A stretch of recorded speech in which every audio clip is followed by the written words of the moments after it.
Todos os chapéus de palha são pessoas diferentes e especiais. Cada um tem a sua singularidade, que eles conseguiram em algum momento de sua vida. É por isso que nesse vídeo eu vou te mostrar a origem de cada um dos chapéus de palha, como eles nasceram e o que tornou eles o que eles são hoje. Então fica aqui comigo, que é isso que eu vou te mostrar agora.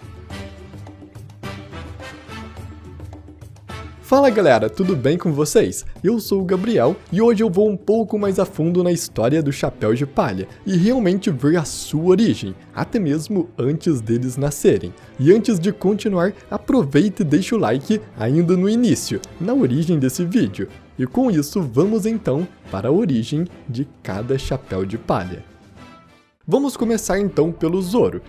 A origem do Zoro começa há muitos séculos atrás, com Shimotsuki Ryuma, um espadachim do país Wano tão habilidoso que ficou muito conhecido em seu país a ponto de suas ações se tornarem lendas. Após sua morte, seu corpo e sua espada Shusui foram sepultados em Ringo. Devido à sua fama, a família Shimotsuki cresceu e se tornou uma família respeitada em Wano, tendo duas regiões do país confiadas a eles, e eles passaram a viver em Wano por muito tempo, até que, 55 anos atrás, Shimotsuki Kozaburo decidiu deixar seu país, e então fugiu de Wano carregando sua espada Wado Ichimonji, que ele mesmo forjou ao lado de outro parente chamado Furiko. Ambos acabaram chegando no East Blue, onde Kozaburo salvou uma aldeia de bandidos, e eles então decidiram se estabelecer ali, chamando o lugar de Vila Shimotsuki. Lá, tanto Kozaburo quanto Furiko construíram suas famílias. Kozaburo teve um filho chamado Koushirou, que mais tarde herdou o dojo da família, e quando Koushirou tinha 29 anos, sua filha Kuina nasceu e ela herdou a espada Wado Ichimonji. Já Furiko se casou com um espadachim chamado Roronoa Pinzoro, e teve um filho chamado Arashi com ele. Arashi então se casou com a filha de um bandido da montanha chamada Tera e teve seu primeiro filho chamado Roronoa Zoro, que acabou indo para a Vila Shimotsuki e se tornou rival de Kuina. Após a morte de Kuina, Zoro então herdou a Wado Ichimonji e mais tarde se tornou um caçador de recompensas e depois membro dos Piratas do Chapéu de Palha. Zoro vem da família Shimotsuki de Wano com descendência direta de Ryuma, o deus da espada. Seguindo então temos o Usopp. Em uma pequena vila no East Blue vivia um atirador muito habilidoso chamado Yasop.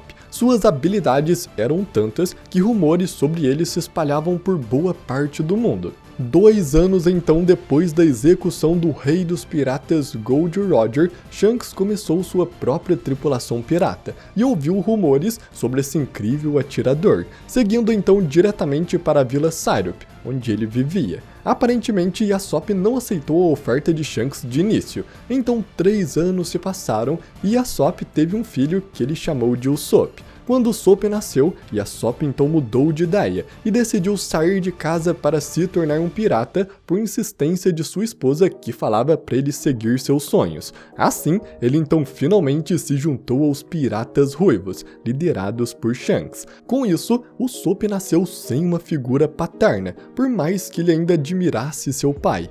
Nesse tempo, sua mãe acabou adoecendo e Usopp, para alegrá-la, começou a mentir que piratas estavam chegando. Ele começou essa prática na esperança de que ela se fortalecesse com a ideia de que seu pai poderia voltar, mas isso não adiantou. A sua mãe acabou morrendo pela doença, deixando Usopp órfão na Vila Syrup. E agora, como próximo, temos Chopper.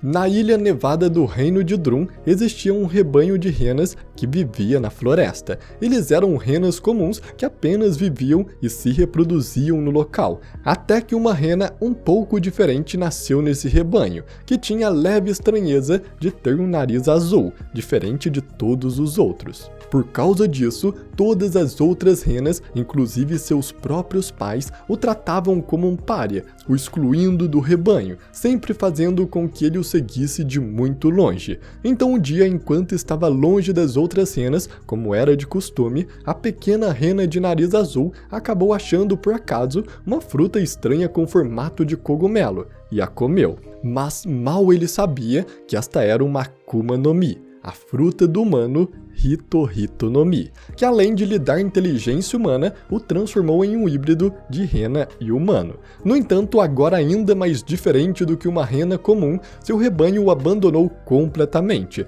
e o largou sozinho na floresta.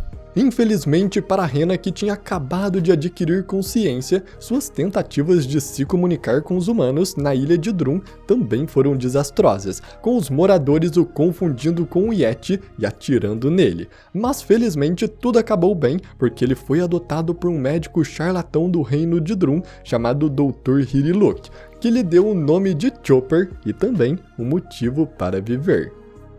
E como próximo temos então a Robin. Na ilha de Ohara, localizada no West Blue, existe a Árvore do Conhecimento, uma enorme biblioteca dentro de uma árvore gigante de mais de 5.000 anos, que guarda o conhecimento de toda a história do mundo. Por causa desse conhecimento antigo, que é um crime contra o governo mundial, vários moradores de Ohara decidiram estudá-los em segredo, se tornando arqueólogos. E lá eles descobriram sobre a existência dos poneglyphs, pedras antigas vindas diretamente do século perdido, e também aprenderam como decifrá-las, aprendendo a linguagem antiga. Porém, para um estudo mais aprofundado, era necessário estudar além da linguagem antiga, também os próprios poneglyphs, e por isso, uma expedição de arqueólogos foi formada para ir atrás das pedras indestrutíveis espalhadas pelo mundo, e entre eles estava Nicole Via. Nicole Via foi casada antigamente e teve uma filha chamada Robin, mas alguns anos depois, o pai da Robin acabou morrendo, e Nicole Via estava prestes a partir, sem data para voltar.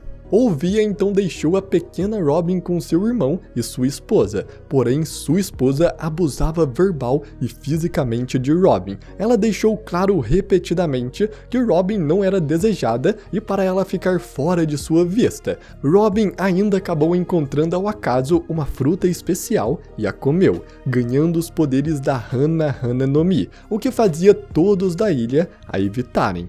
Seus únicos amigos eram os arqueólogos de Ohara, onde ela passava a maior parte do tempo na biblioteca com eles, estudando sobre a linguagem antiga e o século perdido.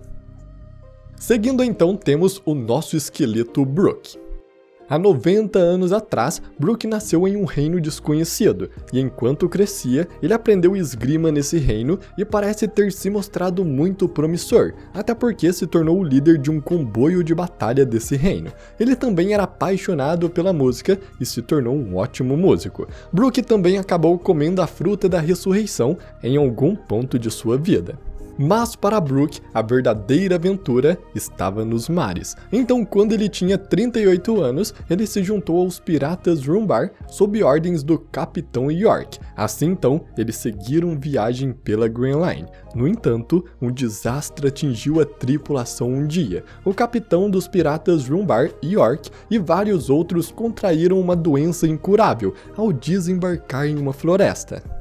Para evitar que a doença se espalhasse para o resto da tripulação, York decidiu ir embora com os infectados. Então, apesar de perder metade da tripulação, Brook e os piratas Rumbar restantes continuaram navegando pela Grand Line em um novo navio. Brook foi nomeado seu novo capitão e as coisas correram bem para Brook e os piratas Rumbar no início. No entanto, ao entrar no Triângulo Florian, Brook e seus tripulantes restantes foram atacados por alguns piratas inimigos. Eles foram envenenados pelos seus oponentes e estavam morrendo aos poucos. Brook sabia que teria a chance de reviver por conta de sua fruta, então sugeriu que todos eles cantassem em seus últimos momentos. E assim, cantando juntos, os piratas Rumbar sucumbiram lentamente ao veneno, até todos eles morrerem. Após a morte, a alma do Brook então voltou do reino dos mortos, mas encontrou apenas os ossos do seu corpo. Assim, Brook renasceu como um esqueleto, agora sozinho no mundo. E agora então temos Vinsmoke Sanji. Vinsmoke Jude nasceu há 56 anos atrás no North Blue, no Reino Germa, e se tornou um grande cientista especializado em genética. Jude trabalhou com Vegapunk em um grupo de pesquisas científicas ilegais chamada MEDS, e ao lado do maior cientista do mundo, ele aprendeu sobre o fator linhagem, uma característica que todo ser vivo possui, e que é possível mudar as características de uma pessoa mudando seu fator genético. Assim, Jude então se tornou o rei do Reino Germa e se casou com Sora. Os dois juntos tiveram uma primeira filha chamada Reijo, e Sora engravidou mais uma vez, desta vez de quádruplos. Ao ver isso, Vinsmoke Jude viu uma ótima oportunidade para colocar seus conhecimentos de fator genético em ação. Ele planejou modificar seus filhos antes de nascerem, para que crescessem como soldados perfeitos. Jude estava preocupado apenas em dar poder a seus filhos, mesmo que isso significasse deixá-los sem emoções, e forçou sua esposa a se submeter a uma cirurgia contra sua vontade. Porém, Sora, não aceitando ter filhos desse jeito, tomou um medicamento com o objetivo de neutralizar os efeitos da cirurgia. No entanto, a droga que ela tomou enfraqueceu muito sua saúde, a ponto de matá-la por isso. E os 4 filhos então nasceram: Itide, Niji, Sanji e Yonji. Itide, Niji e Yonji exibiram suas melhorias e sua falta de emoção, sendo soldados perfeitos. Porém, Sanji nasceu como uma criança comum. Ele foi o único afetado pelo medicamento que sua mãe tomou para neutralizar os efeitos dos experimentos de seu pai. Seguindo então, temos o nosso ciborgue Franky. Cut Flame nasceu no Salt Blue há 36 anos em uma família pirata. Porém, quando ele tinha 10 anos, seus pais o jogaram do navio no oceano. Ele foi então resgatado pelo lendário construtor naval Tom, que fez de Cut Flame seu aprendiz, depois de ver que o menino tinha o dom da construção. Cut Flame então aprendeu construção naval com Tom, mas passou a maior parte do tempo construindo navios de guerra projetados para caçar e derrotar Iceberg, o outro aprendiz de Tom. Quando Cut Flame tinha 12 anos, Tom então foi levado a julgamento por ter construído o Oro Jackson, o navio em que o rei dos piratas navegou. Porém, eles fizeram uma proposta de que se Tom construísse a linha ferroviária marítima, eles o perdoariam. E assim, Tom, Cut Flame e Iceberg passaram 14 anos construindo, e finalmente a linha de trem marítima ficou pronta. Porém, no dia em que Tom seria perdoado, ele foi incriminado injustamente e, como resultado, foi condenado à morte. Enquanto Tom era levado embora no trem marítimo, Cut Flame ficou na frente do trem na esperança de o parar e resgatar Tom, mas ele apenas foi atropelado pelo trem e seu corpo ficou gravemente ferido, com ele sendo dado como morto por todos. Porém, Cut Flame sobreviveu. Ele conseguiu consertar seu corpo com peças de um navio, se tornando um ciborgue. 4 anos então após seu desaparecimento, ele então voltou para ver Iceberg. Ao ver Cut Flame, Iceberg então lhe deu as plantas de Pluton e disse para ele ir embora dali, mas Cut Flame decidiu ficar, e para que não encontrassem, ele passou a ser chamado apenas de Franky, para que as plantas de Pluton nunca fossem encontradas com ele. E agora temos então o capitão do Chapéu de Palha, Monkey D. Luffy. Monkey D. Dragon nasceu como filho de Monkey D. Garp, no reino de Goa há 55 anos atrás, e conforme ele crescia, ele seguiu os passos de seu pai e se juntou à marinha, mas saiu algum tempo depois devido às suas percepções de justiça não serem as mesmas da organização. Ele, no entanto, passou tempo suficiente lá para aprender alguns procedimentos importantes de treinamento militar. Dragon então formou o grupo chamado Exército da Liberdade, uma organização militar pequena e pobre na época, que causou vários protestos em vários países. Apesar da falta de fundos do grupo, Dragon já era bastante famoso pelo mundo, o suficiente para ser coberto pelos jornais e se tornar um homem procurado no processo. Seu grupo foi crescendo e então passou a se chamar Exército Revolucionário. Eventualmente, Dragon seria considerado considerado o pior criminoso do mundo, e com o passar do tempo, seus ideais se espalharam lentamente pelo mundo todo, e um por um, os países começaram a apoiá-lo, embora às vezes por meio de conflitos, fazendo com que muitos países caíssem no processo. Com a idade de 36 anos, Dragon e uma mulher desconhecida deram então à luz a um filho, que ele então chamou de Monkey D. Luffy. Mas por ter muitas obrigações como um revolucionário, Dragon deixou Luffy no East Blue em sua terra natal, o reino de Goa, onde também fica a Vila Fuchsia, revelando que não poderia ficar com ele, já que um filho é o maior ponto fraco de seu pai. Já agora, Nami tem sua origem completamente misteriosa. Ela foi encontrada por Belmeri ainda bebê em uma guerra que estava acontecendo no reino Oikot, onde foi adotada junto com Nojiko, sua irmã adotiva, e as três então passaram a morar na Vila Kokoyashi. E por mais que seja razoável a ideia da Nami ser encontrada em um país que estava em guerra, seus pais ou sua origem é completamente desconhecida, e apenas podemos teorizar sobre isso. Afinal, a Nami não é alguém comum, e desde criança já tem habilidades únicas de previsão do clima que ninguém mais tem e que não foi influenciado por ninguém.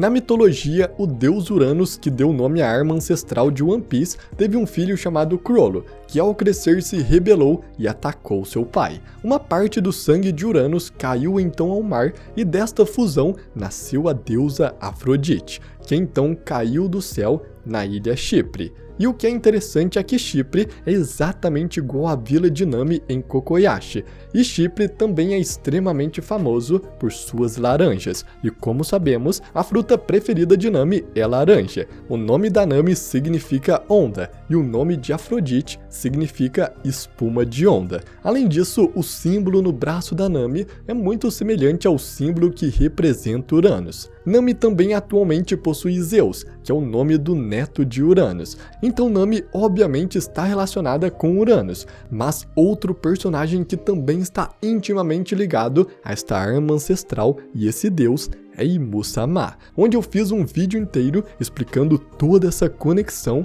que você pode ver aqui no card. Então no fim, Nami pode na verdade ter relação direta com Imu. Afinal, suas habilidades de prever o clima não são comuns. Arlong disse que suas habilidades foram dadas pelos deuses, e até mesmo Enel aceitou em seu navio. Um homem que se achava deus viu algo na Nami que ninguém mais viu. E bom galera, essas são todas as origens de cada um dos chapéus de palha. Eu espero muito que você tenha gostado desse vídeo, e se você gostou, eu peço para você deixar o seu like. Assim eu sei que você está gostando e trago mais vídeos assim para você. E também se inscreva no canal e ative o sininho, porque assim você não vai perder nenhum vídeo novo, e todo vídeo novo como esse vai chegar aí para você. Então muito obrigado por você ter assistido até aqui, e até a próxima!